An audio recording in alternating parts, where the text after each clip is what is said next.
Hi guys, मेरा नाम इमाद है और आज मैं बहुत सीरियस टॉपिक पे डिस्कशन करने आया हूँ।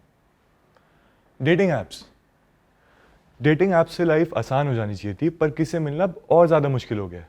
क्योंकि क्या है ना, अब हम लोगों को सुपरफिशियल लेवल पे रिजेक्ट कर देते हैं। Oh, I don't want to date somebody name Jignesh. वो ये तो इन्वेस्टमेंट बैंक करे, तो रात भर बोलेगी investment banking are subject to market risk, please read all the documents carefully before committing. और इस इजी जजमेंट और शैलो कनेक्शंस की दुनिया में I finally managed to find somebody I could trust, may fall in love with. Thank you. And in class 6 math style, I screwed it up.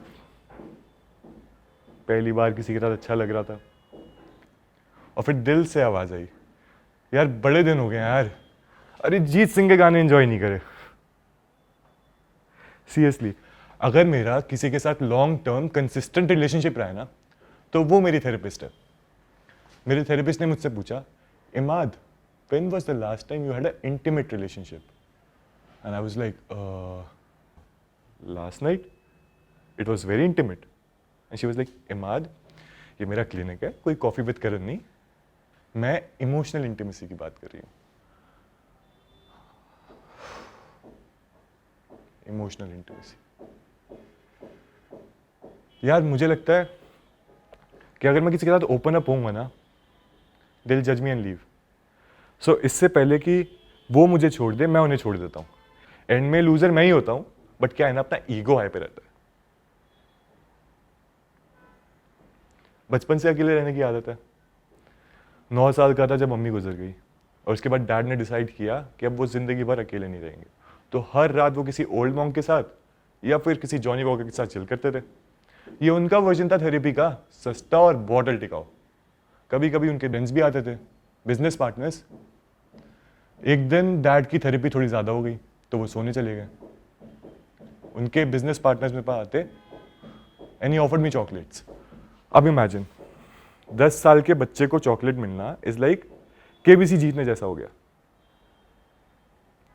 उसके बाद उन्होंने मुझसे पूछा कि बेटा वॉशरूम कहाँ है, और मुझे वहां ले गए। और इससे पहले कि मुझे पता चलता मेरे साथ क्या हो रहा है, वो मुझे अंदर ले गए। और फिर वो दोबारा हुआ, एक और बार, एक और रात, और ज्यादा चॉकलेट्स इकट्ठा होने लगी, और ज्यादा रैपर्स जमा होने लगे। मैं जानता हूं तुम लोग सोच रहे होगे कि इमाद को तो चॉकलेट्स बहुत पसंद है, वो तो कुछ भी कर सकता है चॉकलेट्स के लिए।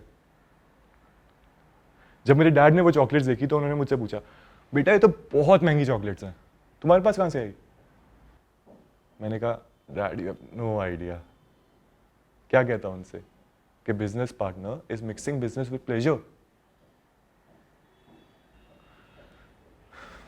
क्या हुआ यार, ऐसे ऑकवर्ड मत हो। तुम लोग हंस सकते हो, तुम लोग हंसोगे नहीं तो मेरा शो खराब हो जाएगा यार। और अब तो मैं चॉकलेट्स भी नहीं खा सकता to cheer myself up.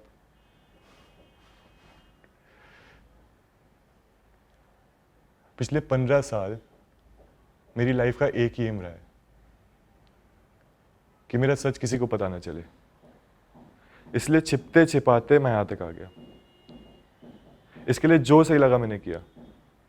झूठ बोला, रिलेशनशिप बर्बाद किए, स्टूपिड जोक्स क्रैक किए just to avoid the truth. यहां तक कि अपने दोस्तों को भी नहीं बताया इसके बारे में। क्या बोलता, मुझे लगा गलती मेरी थी, पर उस रात वो 10 साल का बच्चा और कर भी क्या सकता था?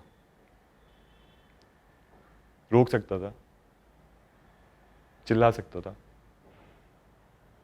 भाग सकता था, और तब से लेके अब तक मैं बस भाग ही रहा हूं। लेकिन अब नहीं। I spent 15 years of my life with this shit and I'm done. Tonight I'm going to take the control of my life back in my hands. और इससे बेटर जगह हो ही नहीं सकती है बोलने के लिए, because if I regret telling you this, I can always say it was a joke. That's my time, guys. Hope you enjoyed it.